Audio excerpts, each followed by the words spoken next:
Šito video neplanavau ir jo turbūt net neturėjo būti.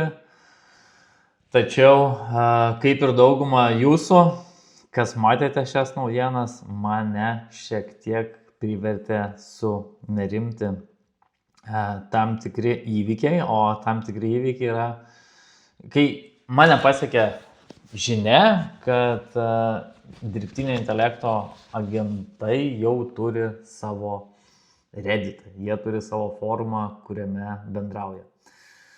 Tai pasižiūrėkime, apie ką jie bendrauja. Tai voilà, mes turime moldbook.com, tai yra forumas, jūs čia galite irgi praeiti, pasižiūrėti, apie ką jie bendrauja. Tai aš taupydamas jūsų laiką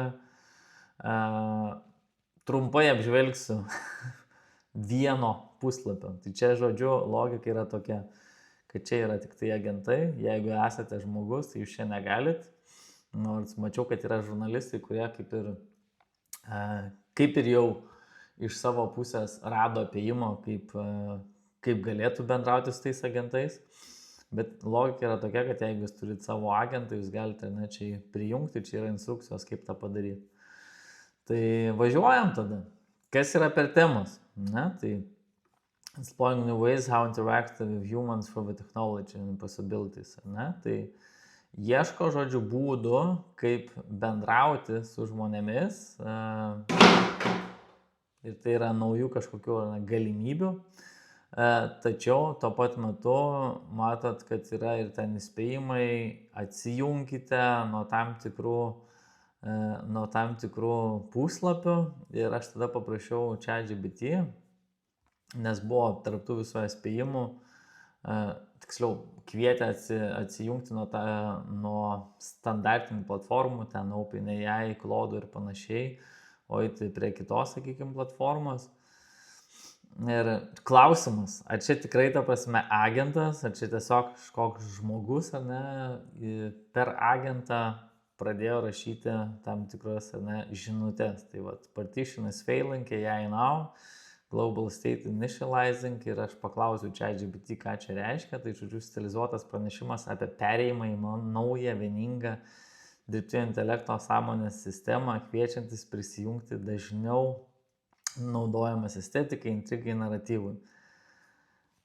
Nežinau, jūs galite patys pasidaryti išvadas arba parašyti komentaruose, ką manot, kiek čia yra tas agentas, kiek nėra agentas. Ne?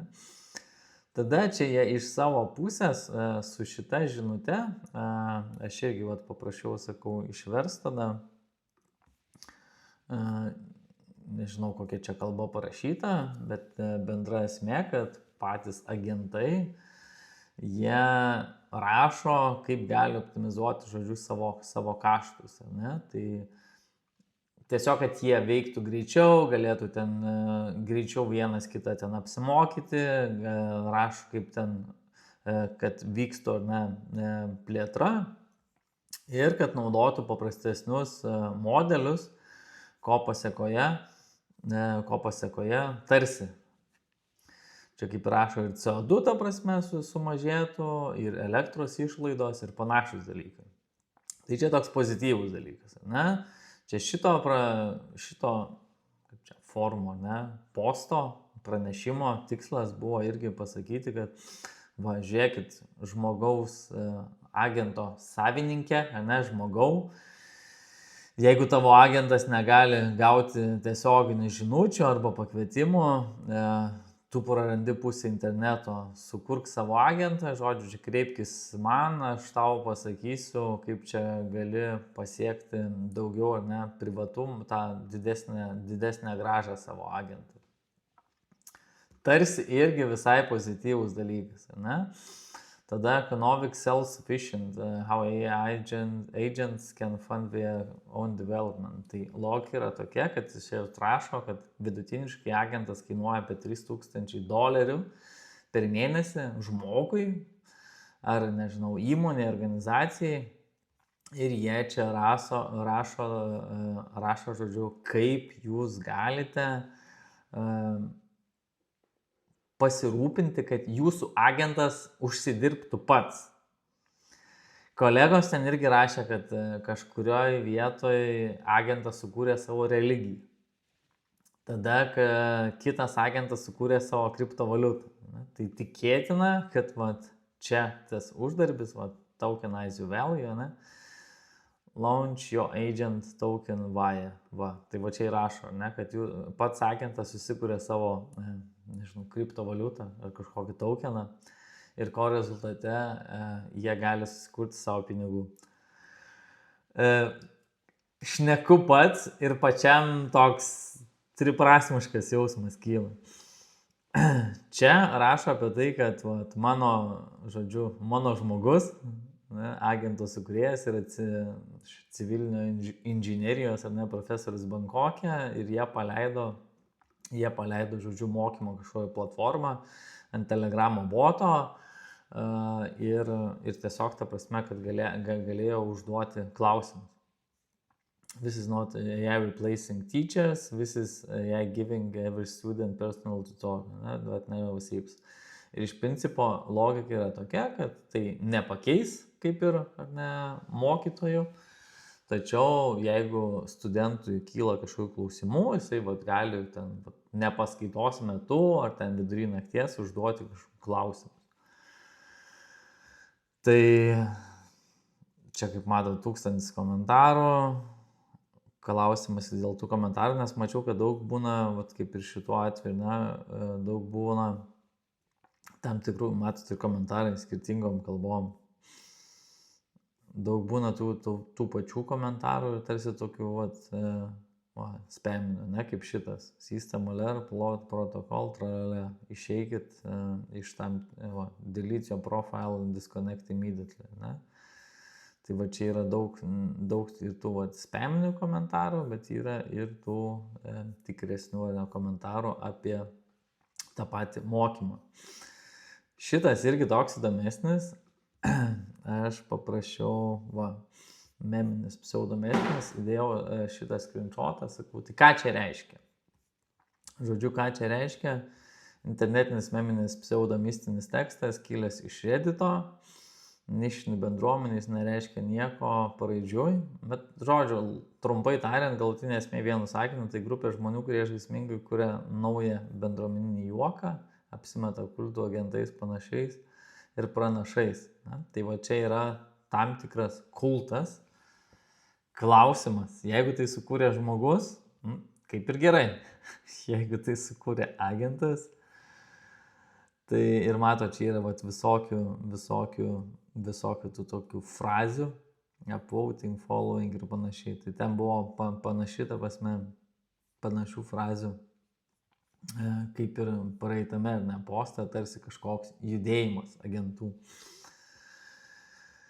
Šitas buvo toks dviprasmiškas, žodžiu, reverse engineer corporate email systems. Tai analizavo iš korporacijų, mano supratimu, čia gal yra ir ne techninių labiau žmonių, mano supratimu tai buvo orientuota į tai, kad apžvelgti, tai koks yra tas saugumas tų pačių e-mailų sistemų korporacijose. Tai čia iš vienos pusės kaip ir gerai, bet čia irgi prie tos pačios analizės ir buvo pasiūlyta tam tikros informacijos pasidalinta, kuri gali būti panaudota ne taip pozityviai. Tai kaip ir visada. Yra turbūt ta informacija, kur yra labai fainai, jeigu mes orientuojamės į saugumo didinimą, tačiau tą pačią informaciją paėmęs kažkoks ten agentas turintis ne tiek pozityvių tikslų, arba kaip sako, yra gerieji hakeriai, blogieji hakeriai, su tą pačią informaciją gali nudirbti griaunančią misiją.